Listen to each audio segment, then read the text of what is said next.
नमस्कार, मेरा नाम डॉक्टर सुवर्चला, जीवा फर्टिलिटी सेंटर्स में साइंटिफिक डायरेक्टर हूँ। आज हम पीसीओएस के पीछे क्या हो रहा है, पीसीओएस क्यों हो रहा है, पीसीओएस के वजह से बॉडी में क्या हो रहा है और किस वजह से पीसीओएस हो रहा है समझने की कोशिश करेंगे। इसको समझने के लिए सेल्स के लेवल तक जाना पड़ेगा हमको, तो शुरुआत वहीं से करते हैं। सेल्स हमारे बॉडी में ग्लूकोज को एनर्जी में कन्वर्ट करते हैं और ये होता है इंसुलिन हार्मोन के इन्फ्लुएंस में। अगर इंसुलिन हार्मोन हो तो जो भी हम खा रहे हैं ग्लूकोज के रूप में जो खा रहे हैं वो एनर्जी में कन्वर्ट होता है। अभी इंसुलिन जो है पैनक्रियास से रिलीज होता है, ये भी एक ऑर्गन है हमारे बॉडी में और पैनक्रियास ही इंसुलिन को रिलीज करते हैं। इंसुलिन रिलीज होता है, बॉडी में जो ग्लूकोज होता है इंसुलिन के इन्फ्लुएंस से इसे ग्लूकोज को एनर्जी में कन्वर्ट किया जाता है। इंसुलिन रेसिस्टेंस में ये सेल्स ये काम नहीं कर पाते, जो भी आप ग्लूकोज कंज्यूम कर रहे हो उसे एनर्जी में कन्वर्ट करना मुश्किल हो जाता है। सो इंसुलिन बढ़ता रहता है बॉडी में, उल्टा फीडबैक जाता है पैनक्रियास को और वो और ज्यादा इंसुलिन इंक्रीज करता है। तो बॉडी में इंसुलिन ज्यादा हो गया है, इसे इंसुलिन रेसिस्टेंस कहते हैं। इंसुलिन को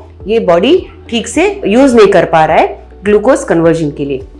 ऐसे माहौल में क्या होता है, जो सेल्स इसे कन्वर्ट नहीं कर पा रहे हैं, इंसुलिन का बिल्डअप हो रहा है, ये जो इंसुलिन बिल्डअप है, जो इंसुलिन की मात्रा बढ़ रही है, ये हाइपोथैलेमस में काम करती है। हाइपोथैलेमस ब्रेन का एक भाग है।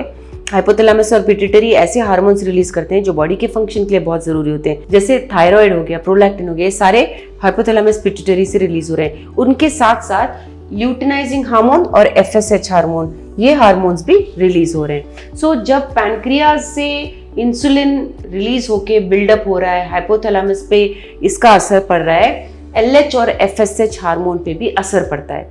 ल्यूटिनाइजिंग हार्मोन और फॉलिकल स्टिमुलेटिंग हार्मोन अगर इम्बैलेंस हो जाएं तो आपके अंडे के रिलीज के लिए प्रॉब्लम हो सकता है और वही हो रहा होता है पीसीओएस में। जब ये ज्यादा हो रहा होता है तो ओवरीज में बहुत गड़बड़ हो जाता है। यहाँ पे एलएच इंक्रीज होने की वजह से बहुत सारे एग्स ग्रो होते हैं, इसे सिस्ट कहते हैं, पॉलिसिस्टिक। बहुत सारे फॉलिकल्स होते हैं, उनमें एग्स होते हैं, नहीं होते हैं, लेकिन एक भी रिलीज नहीं होता। सो ओव्यूलेशन नहीं हो पा रहा होता है और इस कारण ऐसा लुक आता है कि बहुत सारे सिस्ट हैं, बहुत सारे बड़े बड़े फॉलिकल्स बढ़ रहे हैं, बट उनमें से एक भी अंडा रिलीज नहीं हो पा रहा है। ये एंड्रोजेंस की वजह से भी होता है। अब जो ये इंसुलिन बढ़ रहा है बॉडी में, ज्यादा एंड्रोजेंस भी रिलीज करता है। एंड्रोजेंस मेल हार्मोन्स होते हैं, टेस्टोस्टेरोन पुरुषों में ज्यादा होते हैं। इन महिलाओं में, पीसीओएस महिला में, ये एंड्रोजेंस की मात्रा भी बढ़ जाती है। ये एंड्रोजेंस भी ओवरीज पे काम करके पीसीओएस के जो इफेक्ट हैं उसे बढ़ाते हैं। इन महिलाओं में बाल ज्यादा होना, वेट ज्यादा होना, ये वेट कम ना हो पाना, ये सब